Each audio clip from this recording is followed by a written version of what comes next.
183 గజాల 3BHK villa కేవలం 25 లక్షలు మాత్రమే. సుమన్ టీవీ ప్రేక్షకులకు నమస్కారం. నేను మీ రేవంత్. సో మనకి ఈ ఇయర్ 2023 ఒక రకంగా కంప్లీట్ అయిపోయిందనే చెప్పాలి. సో మనం ఈ ఇయర్ 2023లో మన స్టాక్ మార్కెట్లో ఒక హ్యూజ్ వాలటైల్ సెషన్స్ని అయితే మనం ఎక్స్పీరియన్స్ చేశామనే అనుకోవాలి. సో మన రకరకాల బ్యాడ్ న్యూస్లు విన్నాం, గుడ్ న్యూస్లు విన్నాం. అండ్ ఇన్ఫ్యాక్ట్ అసలు చాలామంది 2022 ఎండింగ్లో 23కి మనం 21,000 టచ్ చేస్తారు అని చెప్పినప్పుడు బిగినింగ్లో అయితే ఒక రకంగా మనం ఆ హోప్ని అయితే కోల్పోయామనే చెప్పాలి. సో మనకు డౌన్ ద లైన్ జనవరిలో ఓపెనింగ్ కొద్దిగా సమ్వేర్ అరౌండ్ 18,000 నియర్ బైలో ఉన్నప్పటికీ కూడా తర్వాత మనకు వచ్చినటువంటి ఈ అదానీ రిలేటెడ్ ఫియర్ని మనం గమనించినట్లయితే ఒక రకంగా మన మార్కెట్ని నెగిటివ్ సైడ్ ట్రిగ్గర్ చేయడానికి అయితే ఒక రకంగా అదే కారణమైంది. సో మనకి సమ్వేర్ అరౌండ్ మన 2023లో ఇక్కడ స్టార్ట్ అయినట్లయితే మనకి డౌన్ ద లైన్ ఇక్కడ వరకు కూడా సో మనకి జనవరిలో సమ్వేర్ అరౌండ్ మనకి ఇక్కడ అదానీ రిలేటెడ్ న్యూస్ అనేది మార్కెట్లో ట్రిగ్గర్ అయింది. అదానీ హిడెన్బర్గ్ రిపోర్ట్ వల్ల మనకి ఒకేసారి వన్ సింగిల్ డైరెక్షన్లో మార్కెట్ డౌన్ సైడ్ మూవ్మెంట్ అయితే గమనించాం. సో మనకు ఒకసారి డౌన్ సైడ్ మూవ్మెంట్ వచ్చిన తర్వాత ఈ పర్టికులర్గా ఇది somewhere around March month.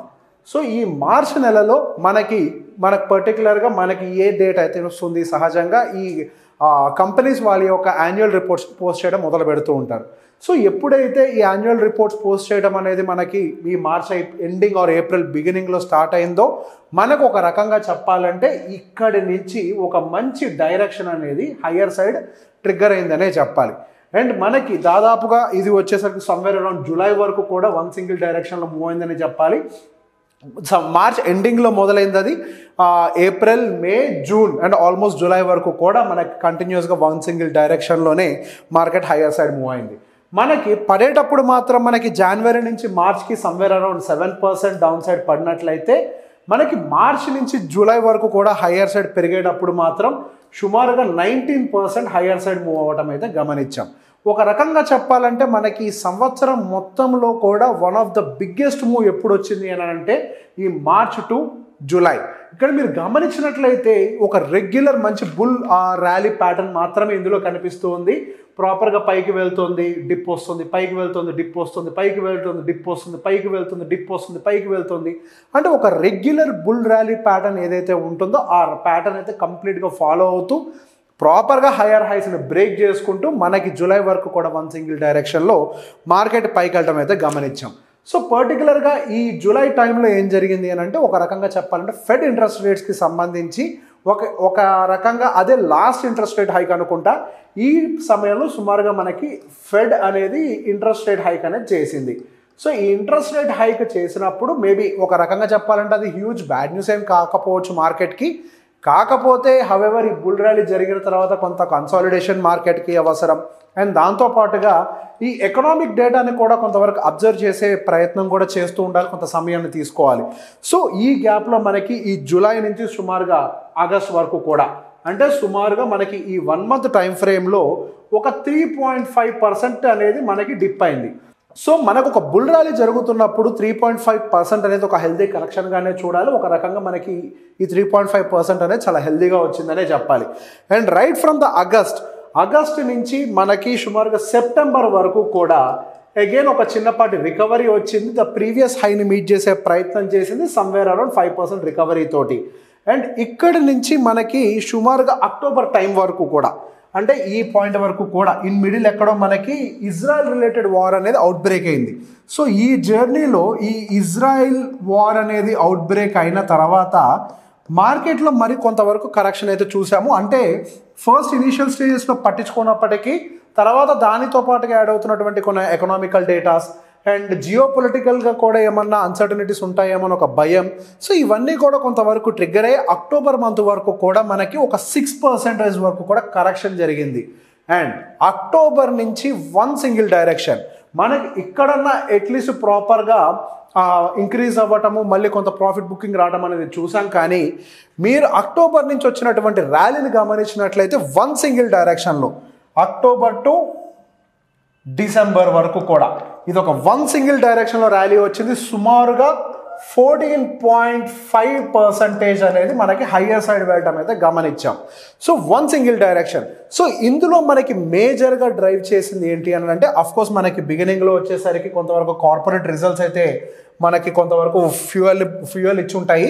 But over the period of time ఏం జరిగింది అని అంటే ఇక్కడ మేజర్ పాయింట్స్ ఎలక్షన్కి సంబంధించినటువంటి ర్యాలీ అండ్ తర్వాత ఇక్కడ ఎలక్షన్కి సంబంధించినటువంటి result of an election and ఇక్కడ ఫెడ్ ఇంట్రెస్ట్ రేట్స్కి సంబంధించి నెక్స్ట్ సంవత్సరాల నుంచి పాస్ పెట్టబోతున్నారు అని. సో మనకి కంటిన్యూస్గా ఎలక్షన్ ర్యాలీ తోటి స్టార్ట్ అయిన తర్వాత ఎలక్షన్ రిజల్ట్స్ అనేవి ఒక రకంగా బూస్ట్ ఇచ్చే, దాంతోపాటుగా ఫెడ్ ఇంట్రెస్ట్ రేట్ అనేది కట్ అవటం మొదలు పెడతారు రానున్న 2024 నుంచి అనే న్యూస్ ఏదైతే వచ్చిందో. సో మనకి ఈ సిరీస్ ఆఫ్ గుడ్ న్యూసెస్ తోటి ఎక్కడ కూడా చిన్న డిప్ కూడా లేకుండా మనకి వన్ సింగిల్ డైరెక్షన్లో నిఫ్టీ కానీ బ్యాంక్ నిఫ్టీ కానీ, అంటే బ్యాంక్ నిఫ్టీ కొంత కన్సాలిడేషన్ ఎక్కువ ఉంది, బట్ ఓవరాల్ పిక్చర్లో మాత్రం నిఫ్టీ మనకి వన్ సింగిల్ డైరెక్షన్లో 14.5% వరకు కూడా హయ్యర్ సైడ్ ర్యాలీ అవ్వటం అయితే చూసాం. సో గోయింగ్ ఫర్దర్, సో మనకు ఓవరాల్ పిక్చర్ చూసాం. సో సెక్టార్ బై సెక్టార్ కనుక మనకి ఎలాంటి పర్ఫార్మెన్స్ ఉన్నది కూడా ఒకసారి మనం గమనిద్దామని 2023లో పర్టికులర్గా ఆటో సెక్టర్ ఎలా పర్ఫామ్ చేసింది. సో ఆటో సెక్టర్ వచ్చేసరికి సుమారుగా మార్చ్ 2023 నుంచి ఇక్కడ మనకి ఎప్పుడైతే బుల్ ర్యాలీ స్టార్టింగ్ అనేది స్టార్ట్ అయిందో మార్చ్ 2023 నుంచి హై వరకు కూడా సుమారుగా 51% హయ్యర్ సైడ్ మూవ్ అయితే గమనించాం. అండ్ వేరాజ్ మనకి అదే నిఫ్టీ అయితే సుమారుగా మనకి మార్చి నుంచి హయ్యర్ సైడ్ వరకు కూడా సుమారుగా 28% మాత్రమే మూవ్ అయింది. బట్ సెక్టార్ వైజ్గా మాత్రం మనకు ఆటో సెక్టర్ 51%గా మూవ్ అయింది. అదే మెటల్ సెక్టార్ కూడా సుమారుగా 51%గా మూవ్ అయింది. అండ్ ఎఫ్ఎంసీజీ సెక్టార్ వచ్చేసరికి సుమారుగా మనకి ఈ మార్చ్ లో నుంచి సుమారుగా హయ్యర్ సైడ్ 27%. యాక్చువల్గా ఎఫ్ఎంసీజీ సెక్టార్లో ఈ మార్చ్ డిప్ వరకు అంటే అదాని గ్రూప్కి రిలేటెడ్ ఏదైతే డిప్ వచ్చిందో మనకు ఆ డిప్లో మనకి ఒక రకంగా ఎఫ్ఎంసీజీ సెక్టర్ అయితే పర్ఫామ్ చేయలేదు, అంటే అందులోకి వెళ్ళలేదు. సో వన్ సింగిల్ డైరెక్షన్లోనే స్లోగా స్టడీగా హయ్యర్ సైడ్ అయితే ఎఫ్ఎంసీజీ సెక్టర్ రిటర్న్స్ ఇచ్చుకుంటూనే పోతుంది. ఈ అదర్ సెక్టార్స్ అంతా రిటర్న్స్ ఇవ్వనప్పటికీ కూడా స్టడీగా 27% పెద్ద పెద్ద డౌన్స్ అప్స్ ఏమీ లేకుండా కూడా వన్ సింగిల్ డైరెక్షన్లో 27% ఒక రిటర్న్స్ ఇవ్వడం అయితే గమనించవచ్చు. అండ్ నెక్స్ట్ ఐటీ సెక్టర్ వచ్చేసరికి ఆల్మోస్ట్ మనకి 38% రిటర్న్స్ ఫ్రమ్ ద మార్చ్ లో. బట్ మనకి ఇయర్ ఆన్ ఇయర్ కంపేర్ చేస్తే వెరీ లో ఉందండి. ఇన్ఫ్యాక్ట్ అది 9% డౌన్ సైడే ఉంది. ఇంకా దాని హైస్ని కూడా ఇంతవరకు మీట్ అయినట్టుగా కనిపించట్లేదు. బట్ మనకి మార్చ్ నుంచి మాత్రం 38% రిటర్న్ అయితే ఐటీ సెక్టర్ డెలివరీ చేసింది. అండ్ నెక్స్ట్ ఫార్మా సెక్టర్ వచ్చేసరికి ఈ మార్చ్ నుంచి ఇచ్చినటువంటి ర్యాలీలో 42% ఇచ్చింది. అండ్ రియాలిటీ ఒక రకంగా చెప్పాలంటే ఈ ఇయర్ మొత్తానికి హీరో ఆఫ్ ద సెక్టార్, అంటే ఒక స్టాక్ మార్కెట్లోనే ఒక హీరో సెక్టర్ ఏదైనా ఉంది అని అంటే the star sector is reality infra related. సుమారుగా మనకి 110% రిటర్న్స్ ఫ్రమ్ ద మార్చ్లో నుంచి 110% రిటర్న్స్ అనేది జనరేట్ చేయగలిగింది. అండ్ అదేవిధంగా పిఎస్యు బ్యాంక్ ఇండెక్స్ వచ్చేసరికి సుమారుగా 65% ఫ్రమ్ ద మార్చ్లో. పిఎస్యు బ్యాంక్ ఇండెక్స్ కూడా ఒక రకంగా చెప్పాలి అంటే ఆఫ్టర్ రియాలిటీ ఒక మంచి రిజల్ట్, అంటే ఒక మంచి అవుట్పుట్ ఇచ్చినటువంటి సెక్టర్ ఏదైనా ఉంది అని అంటే after reality that is PSU bank sector. అంటే ఒక పిఎస్యు బ్యాంక్స్ ఇంతటి పర్ఫార్మెన్స్ ఇవ్వడం అనేది కూడా చాలా సర్ప్రైజింగ్ అండ్ యాక్చువల్లీ ఒక రకంగా మార్కెట్స్కి కూడా ఒక మంచి న్యూస్ అనే చెప్పాలి అది. అండ్ మనకి ఇప్పుడు మనం గమనించినట్లయితే మెజారిటీ ఆఫ్ ద సెక్టర్స్ అన్నీ కూడా అబోవ్ 50% ఇచ్చే ఎక్సెప్ట్ ఎఫ్ఎంసీజీ అనుకుంటా. మనకి ఫార్మా ఒకటి 42 ఇచ్చింది, ఎఫ్ఎంసీజీ 27 ఇచ్చింది అండ్ మిగతావన్నీ కూడా మనకి అబోవ్ 50% రిటర్న్ ఇచ్చాయి. బట్ మనం ఓవరాల్గా broader picture of the Sensex కనుక గమనించినట్లయితే మనకి ఆల్మోస్ట్ 25% ఫ్రమ్ ద మార్చ్లో ఇచ్చినట్లయితే ఇయర్ ఆన్ ఇయర్లో సుమారుగా 16% రిటర్న్ అయితే డెలివరీ చేసింది. సో ఒక రకంగా చెప్పాలి అని అంటే మనకు లాస్ట్ 2 years కన్సాలిడేషన్ తర్వాత ఇప్పుడు దాని ఇయర్కి సంబంధించినటువంటి అవుట్పుట్ ఏదైతే ఉందో within no time October నుంచి వచ్చిన ర్యాలీలో మనకి సెన్సెక్స్ కవర్ చేసింది. అదేవిధంగా నిఫ్టీ కూడా 28% ఫ్రమ్ ద మార్చ్లో and 19% from year on year. So average expectation of Sensex or Nifty will be somewhere around 12 to 14% and average returns ఉంటాయి అని చెప్పేసి 2 years of consolidation తర్వాత మనకి ఈ ఇయర్ ఒక రకంగా మనకి ఏదైతే రిటర్న్స్ రావాల్సి ఉందో అది మొత్తం కూడా నిఫ్టీ అండ్ సెన్సెక్స్ డెలివర్ చేశాయి. అండ్ బ్యాంక్ నిఫ్టీ సుమారుగా 25% ఫ్రమ్ ద మార్చ్లో and 12% year on year. And mid cap Nifty 54% from the మార్చ్లో, ఇక్కడ మార్చ్లో నుంచి 54%గా డెలివర్ చేసి ఇయర్ ఆన్ ఇయర్గా మాత్రం మనకు ఆల్మోస్ట్ 44% డెలివర్ చేసింది. Next coming is the small small cap sector వచ్చేసరికి సుమారుగా 63% from the low and it has delivered 48% from year on year. So మనకి సెక్టార్ వైజ్గా ఒక రకంగా ఈ కైండ్ ఆఫ్ డెలివరీస్ అయితే అబ్జర్వ్ చేశాము. సో దీంతో పాటుగా అప్కమింగ్ నెక్స్ట్ 2024కి సంబంధించినటువంటి మార్కెట్ అవుట్లుక్ ఎలా ఉంటుంది అనేది మనం ఒకసారి అర్థం చేసుకునే ప్రయత్నం చేద్దాం. సో 2024లో పర్టికులర్గా మనకి ఎటువంటి రిస్క్ మార్కెట్కి ఉంది, అలానే ఎటువంటి అడ్వాంటేజెస్ కూడా మార్కెట్స్కి ఉన్నాయన్న విషయాన్ని మనం ముందుగా మాట్లాడదాం.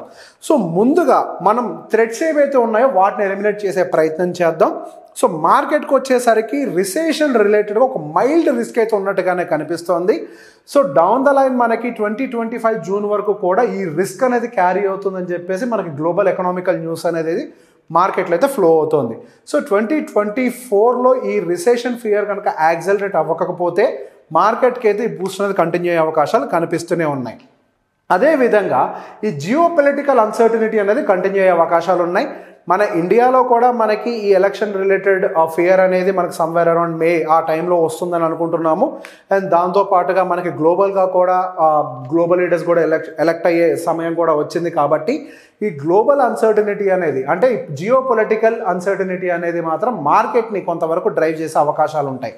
ఎంతలాగా అని అంటే పెద్ద పెద్ద gap ups and gap downs, in fact maybe upper or lower circuits కూడా కొట్టే అంత gap ups or gap downs తోటి కూడా వాటి వాలటాలిటీ ఉండొచ్చు. అంటే పర్టికులర్గా ఈ టైంలో ఇన్వెస్టర్స్ కానీ ట్రేడర్స్ కానీ కొద్దిగా కాషియస్గా ఉంటే కనుక అందరికీ ఉపయోగం జరుగుతుంది. అంటే మేబీ మీరు రిస్క్ నుంచి అవాయిడ్ చేసిన వాళ్ళు కూడా అవ్వచ్చు. సో ఇవి పర్టికులర్గా మనకు కనిపిస్తున్నటువంటి థ్రెడ్స్. సో ఓన్లీ మనకి నెగిటివ్ న్యూసే ఉందా, 2024కి పాజిటివ్ న్యూస్ ఏమీ లేదా అని అంటే డెఫినెట్గా ఎకానమికల్గా and as well as inflation పరంగా చూసినట్లయితే కనుక ఈ డేటా అంతా కూడా కొంతవరకు ఈజ్ అవుతుందనే చెప్పాలి. ఇన్ఫ్లేషన్ ఇన్ ఇండియాలో అయి ఉండొచ్చు, యూఎస్లో అయి ఉండొచ్చు. అటు అంటే లోకల్లీ అండ్ గ్లోబల్లీ అన్ని వైపులుగా కూడా మనకు ఒక రకంగా ఇన్ఫ్లేషన్ ఫియర్ అనేది తగ్గుతూ ఉంది. ఎకానమీ కూడా ఒక రకంగా స్టెబిలైజ్ అవుతుంది అనే ఒక డేటా అయితే మనం చూస్తూనే ఉన్నాం. సో ఒక రకంగా 2024లో మనకి ఈ పర్టికులర్ న్యూస్ రిలేటెడ్ ఏమైనా ఉన్నా కానీ మార్కెట్ని హయ్యర్ సైడ్ ర్యాలీ చేయడానికి ఉపయోగపడుతూ ఉంటాయి. అదేవిధంగా ఇంట్రెస్ట్ రేట్ కట్స్, మనకి ఏదైతే ఈ ఇన్ఫ్లేషన్ ఫియర్ వచ్చిన దగ్గర నుంచి ఈ వడ్డీ రేట్ల పెంపు అనేది అటు యూఎస్లో ఫెడ్ అయి ఉండొచ్చు, ఇండియాలో ఆర్బీఐ ఉండొచ్చు. మనకి ఈ రెండు దేశాల్లో కూడా పర్టికులర్గా ఇంట్రెస్ట్ రేట్ అంటే వడ్డీ రేట్లు పెంచుకుంటూ వెళ్ళారు. అండ్ మనకి ఫెడ్ రిలేటెడ్గా అయితే 2024లో వాళ్ళ వడ్డీ రేట్లు తగ్గించడం మొదలు పెడతారనే ఒక న్యూస్ని అయితే అనౌన్స్ చేసేసారు. సో వాళ్ళు ఎప్పుడైతే తగ్గించడం మొదలు పెడతారో వాళ్ళు చెప్పిన దానికంటే కూడా ఒకవేళ ఎక్కువగా తగ్గించే ప్రయత్నం చేసినా కానీ అటువంటి న్యూస్లు వచ్చినా కానీ అది మార్కెట్కి అడ్వాంటేజ్ న్యూస్ అవుతుందనే చెప్పాలి. అండ్ దాంతోపాటుగా మనకి ఎఫ్ఐఎస్కి సంబంధించినటువంటి ఇన్ఫ్లో ఒక రకంగా మనకి ఒక డికేడ్ లోలో ఎఫ్ఐఎస్ వాళ్ళ యొక్క బడ్జెట్స్ అంటే వాళ్ళ యొక్క డబ్బుల్ని మెయింటైన్ చేస్తున్నారని చెప్పేసి రిపోర్ట్స్ రీసెంట్గా చదివారు. సో ఒక రకంగా ఇప్పుడు వాళ్ళ కర్వ్ అంటే వాళ్ళు డబ్బులు తగ్గించుకుంటూ వచ్చారు. సో సమ్వేర్ ఫ్రమ్ హియర్ నుంచి వాళ్ళ యొక్క ఇన్ఫ్లోని పెంచుకునే ప్రయత్నం చేయొచ్చు అని. అంటే మనకి కోవిడ్ అయిపోయిన తర్వాత ఆ ర్యాలీ ఏదైతే ఉందో అక్కడి నుంచి వాళ్ళు పెద్దగా మన ఇండియన్ మార్కెట్స్లోకి పెద్దగా ఇన్ఫ్లో అయితే ఏమీ రాలేదు. అంటే ఒక పర్టికులర్ టైం ఫ్రేమ్లో ఇన్ఫ్లో వచ్చిన తర్వాత సెల్లింగ్ చేస్తూనే ఉన్నారు. అంటే వచ్చేదానికి పోయేదానికి చూసుకుంటే మనకి పెద్దగా వాళ్ళు ఎటువంటి అడ్వాంటేజెస్ అనేది మనకి ఫారెన్ ఇన్స్టిట్యూషనల్ ఇన్వెస్టర్స్ వైపు నుంచి ఇండియన్ మార్కెట్స్కి జరగలేదు. So majority of the contribution కూడా మొత్తం ఎక్కడి నుంచి వచ్చింది అని అంటే రీటైలర్స్ దగ్గర నుంచే. అది త్రూ మ్యూచువల్ ఫండ్స్ అయి ఉండొచ్చు, లేదా రీటైలర్స్ డైరెక్ట్గా స్టాక్ మార్కెట్లో ఇన్వెస్ట్ చేయడం గురించి అయి ఉండొచ్చు. సో ఇట్లా డొమెస్టిక్ ఇన్స్టిట్యూషనల్ ఇన్వెస్టర్స్ సపోర్ట్ త్రోటి అంటే వాళ్ళు ఎక్కడి నుంచో రాలేదు, వాళ్ళు రీటైలర్స్ యొక్క డబ్బుల్ని తీసుకొచ్చి ఇక్కడ మార్కెట్స్ ఇన్వెస్ట్ చేసేది. సో ఒక రకంగా చెప్పాలి అని అంటే ఈ సంవత్సరం అంతా కూడా రీటైలర్స్ యొక్క మార్కెట్గానే ఉంది. సో ఈ ఎఫ్ఐఎస్ కూడా 2024లో కనుక వాళ్ళ ఫండ్ ఇన్ఫ్లో అనేది మన మార్కెట్లోకి స్టార్ట్ చేస్తే హవెవర్ రీటైల్ ఇన్వెస్టర్స్ యొక్క ఇన్ఫ్లో కూడా పెరుగుతూనే ఇయర్ ఆన్ ఇయర్ ఉంటుంది అండ్ మంత్ ఆన్ మంత్ ఉంటుంది. కాబట్టి ఈ రెండు కనుక ఇండియన్ మార్కెట్స్కి యాడ్ అయినట్లయితే మన Indian markets down the line ఇంకొంచెం హయ్యర్ సైడ్ ర్యాలీ చూడడానికి ప్రాబబిలిటీ ఉందని మనం అనుకోవచ్చు. సో సమ్వేర్ అరౌండ్ 21,000 దగ్గర మనకి డిసెంబర్ క్లోజింగ్ అని అనుకోండి. సో మేబీ ఎక్స్పెక్టింగ్ ఇంకొక 10% హయ్యర్ సైడ్ ర్యాలీ అవుతుంది అనుకున్న మనకి 21,000 ప్లస్ సమ్వేర్ అరౌండ్ 20 ఇంకొక 2,000 points on the higher side అంటే 23,500 అనేది మేబీ మనకి డౌన్ ద లైన్ రీచ్ అవడానికి అవకాశం ఉండొచ్చు. అది ఇమీడియట్గా జరుగుతుంది అని కాదు, మేబీ కొంత డిప్స్ ఉండొచ్చు మధ్య మధ్యలో. సో ఆ డిప్స్ అనేవి కూడా కంప్లీట్ అవుతూ మనకి హయ్యర్ సైడ్ ర్యాలీ అవుతూ 23,500 నుంచి 24,000 వరకు కూడా రీచ్ అవుతుంది. అంటే ఈ పాజిటివ్ న్యూస్ అన్నిటిని దృష్టిలో పెట్టుకొని నేను చెప్పేదే అండి. వీటన్నిటిని దృష్టిలో పెట్టుకోండి. ఇన్ఫ్లో అంతా కూడా కనుక స్టార్ట్ అయింది అని అంటే డౌన్ ద లైన్ ఒక 10-15% హయ్యర్ సైడ్ అంటే 23,500 నుంచి 24,000 వరకు కూడా నిఫ్టీ ర్యాలీ అవకాశాలు మనకి ఎక్కువగానే కనిపిస్తున్నాయి. సో ఇటువంటి కండిషన్స్లో మార్కెట్స్ ఆల్ టైమ్ హైలో ఉన్నాయి కాబట్టి సహజంగా నేను ఎటువంటి పని చేస్తాను ఇన్వెస్ట్మెంట్స్ కోసము అని అంటే డైరెక్ట్గా ఎప్పుడు పడితే అప్పుడు ఇన్వెస్ట్ చేయకుండా డిప్స్ వచ్చినప్పుడల్లా యాడ్ చేసుకునే ప్రయత్నం చేస్తాను. ఫియర్లో మాత్రం ఉన్నటువంటి నాకున్న పొజిషన్స్ని క్లియర్ చేసే ప్రయత్నం అనేది ఎట్టి పరిస్థితుల్లో కూడా చేయను. ఉన్న వాటిని క్యారీ చేసుకుంటూ ఫ్రెష్ పొజిషన్స్ కనుక ఏమైనా యాడ్ చేయాలి అని అనుకుంటే కనుక డిప్స్ వచ్చినప్పుడల్లా యాడ్ చేసే ప్రయత్నం చేస్తాను. సో నాకు down the line next year అంతా కూడా కొంతవరకు బులిష్నెస్ ఉంది అన్నట్టుగానే కనిపిస్తుంది కాబట్టి నాకున్న పొజిషన్స్ని అయితే నేను కట్ డౌన్ చేసే ప్రయత్నం అయితే ఏ కొద్దిగా కూడా చేయను. సో 2024లో ఏ సెక్టార్స్ ఎక్కువగా ఫోకస్లో ఉంటాయి అని అంటే ఎఫ్ఎంసీజీ కొంత ఫోకస్లో ఉండే అవకాశం ఉంది. And pharma and health care sectors కూడా కొంత ఫోకస్లో ఉండొచ్చు. అండ్ ఆటో సెక్టార్స్ కూడా కొంతవరకు ఫోకస్లో ఉండే అవకాశాలు ఉంటాయి. అండ్ పర్టికులర్గా ఆటో అండ్ ఇన్ఫ్రా ఈ రెండు సెక్టార్స్కి సంబంధించి మాత్రం బై ఆన్ డిప్ స్ట్రాటజీని మాత్రం ఫాలో అయితే మంచిది. ఎప్పుడెప్పుడైతే ఒక 5% or 10% కరెక్షన్ జరుగుతూ ఉంటుందో ఆ కరెక్షన్స్లో auto and infra sectors invest చేస్తే కనుక అడ్వాంటేజ్ ఉండొచ్చు. అండ్ పర్టికులర్గా ఐటీ సెక్టార్కి సంబంధించి మాత్రం 2024లో పెద్దగా పాజిటివ్గా ఏమీ ఉండకపోవచ్చు అనే ఒక డేటా కనిపిస్తుంది. వాళ్ళ ఫోర్కాస్ట్ కూడా 2024కి సంబంధించి పెద్దగా ఏమీ రెవెన్యూ గ్రోత్ కానీ ఏమి ఉండకపోవచ్చు అనే ఒక ఫియర్ అయితే కనిపిస్తోంది. అండ్ మనకు దాని యొక్క డేటాతోటే నేను కూడా మైల్డ్ రిసెషన్ ఏమైనా ఉండొచ్చేమో అని కూడా అనుకుంటున్నాను. అలా అని చెప్పేసి ఐటీ సెక్టార్ని మనం నెగ్లెక్ట్ చేయలేము. ఐటీ సెక్టార్లో డిప్స్ వచ్చినప్పుడల్లా కొద్దిగా యాడ్ చేసుకున్నట్లయితే వాటి యొక్క ర్యాలీ ఎప్పుడైతే స్టార్ట్ అవుతుందో ఈ కన్సాలిడేషన్ని మొత్తాన్ని ఈక్వేట్ చేసుకుంటూ హయ్యర్ సైడ్ మూవ్ అవుతుంది. జస్ట్ లైక్ రియాలిటీ 100% ఇయర్ ఎలా అయితే ఇచ్చిందో మనకి ఎప్పుడైతే దాని మూమెంటం స్టార్ట్ అవుతుందో అలానే ఒక 100-120% రిటర్న్స్ ఇచ్చే కెపాసిటీ ఐటీ సెక్టార్కి కూడా ఉంది. సో ఐటీ సెక్టార్ని కూడా మనం కంప్లీట్గా నెగ్లెక్ట్ చేసే అటువంటి పరిస్థితి అయితే లేదు. సో ఇప్పుడు నేను చెప్పినటువంటి అనాలిసిస్ మీ అందరికి అర్థమైందని నమ్ముతున్నాను. సో అడ్డగోలుగా ఇన్వెస్ట్మెంట్స్ చేయకుండా ఎక్కడెక్కడి నుంచో పేరు టిప్స్ లాంటివి తీసుకోకుండా మీ సొంత రీసెర్చ్ అండ్ అనాలిసిస్ తోటి మీరు కనుక ఇన్వెస్ట్ చేసుకుంటూ డౌన్ ద లైన్ ఒక లాంగ్ టర్మ్ ఇన్వెస్టర్గా కనుక ఉన్నట్లయితే డెఫినెట్గా మీ అందరూ ఒక మంచి లాభాలు చేసుకునే అవకాశం ఉంటుంది ఈ స్టాక్ మార్కెట్లో. సో మీ అందరికి కనుక ఈ అనాలిసిస్ నచ్చినట్లయితే లైక్ చేయండి, షేర్ చేయండి. Thank you very much.